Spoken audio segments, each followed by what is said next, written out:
ଆମେ ଆଜି ଆଲୋଚନା କରିବା ଅର୍ଶ ରୋଗ ଉପରେ। ଅର୍ଶ ରୋଗ କାହିଁକି ହୁଏ, କ'ଣ କୁହେ, ସେ ବିଷୟରେ ଆଲୋଚନା କଲେ ଭିଡ଼ିଓ ବହୁତ ବଡ଼ ହୋଇଯିବ। ତେଣୁ ଆମେ ଅର୍ଶ ରୋଗରେ ହୋମିଓପାଥିକ୍ ଚିକିତ୍ସା ସେ ବିଷୟରେ ଆଲୋଚନା କରିବା। ଅର୍ଶ ରୋଗ ସାଧାରଣତଃ କେତେ ଜଣଙ୍କର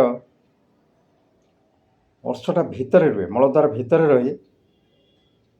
ରହିଥାଏ, ଆଉ କେତେ ଜଣଙ୍କର ବାହାରକୁ ଆସେ, କେତେ ଜଣଙ୍କର ଯନ୍ତ୍ରଣା ହୁଏ, କାହାର କାହାର ରକ୍ତ ପଡ଼େ, କାହାର କାହାର ବହୁତ ପରିମାଣରେ ରକ୍ତ ପଡ଼େ।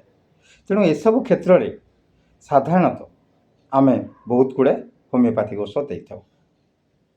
ଯେଉଁ ହୋମିଓପାଥିକ୍ ଔଷଧ ଗୁଡ଼ିକ ଦେଇଥାଉ ସେଗୁଡ଼ିକ ଭିତରେ ନକ୍ସଫର୍ମ, ସଲଫର, ରତନହିଆ, କୋଲିନସୋନିଆ, ପାୟୋନିଆ, ଏକ୍ସକ୍ଲୁସିଭ୍, ଏସିଡ୍ ନାଇଟ୍ରିକ୍, ଏଲୋଜ୍, ହାଇପେରିକମ୍, ଏକୋନାଇଟନେପ୍, ମିରାଟିକ୍ ଏସିଡ୍, ମେଲିଲୋଟସ୍, ଆଉ ମଦ ଟିncture ଭିତରେ opium Q, belladonna Q, hamamelis Q, blumea odorata Q, ଏମିତି ବହୁତ ପ୍ରକାର ଔଷଧ ଅଛି।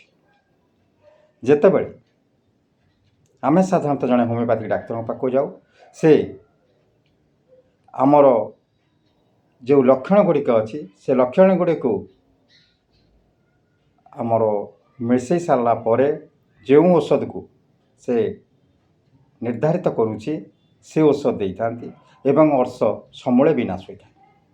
ବହୁତ ସମୟରେ ଦେଖାଯାଏ ରୋଗୀମାନେ ଆସି କୁହନ୍ତି, ଆମେ ଅପରେସନ୍ 2 ଥର 3 ଥର ବି ହୋଇଗଲୁଣି କିନ୍ତୁ ଆମର ଅର୍ଶ ଭଲ ହେଉନାହିଁ।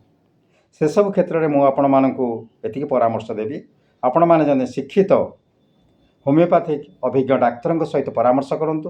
ନିଶ୍ଚିତ ଭାବରେ ଆପଣଙ୍କର ଅର୍ଶ ରୋଗରୁ ଆପଣଙ୍କୁ ଆରାମ ମିଳିବ, ଆପଣମାନେ ଭଲ ହୋଇଯିବେ। ଅର୍ଶ ଯଦି ଆପଣଙ୍କର ଅଛି, ଆପଣମାନେ କୌଣସି ଚିନ୍ତା କରନ୍ତୁନି, ଆପଣମାନଙ୍କ ପାଇଁ ହୋମିଓପାଥିକ୍ ଔଷଧ ଅଛି ଏବଂ ଜଣେ ଅଭିଜ୍ଞ ହୋମିଓପାଥିକ୍ ଡାକ୍ତର ଆପଣଙ୍କୁ ହିଁ ଭଲ କରିବେ। ତେଣୁ ଆପଣମାନେ ଅର୍ଶ ଥିଲେ ଚିନ୍ତା ନ କରି ହୋମିଓପାଥିକ୍ ଔଷଧ ବ୍ୟବହାର କରନ୍ତୁ।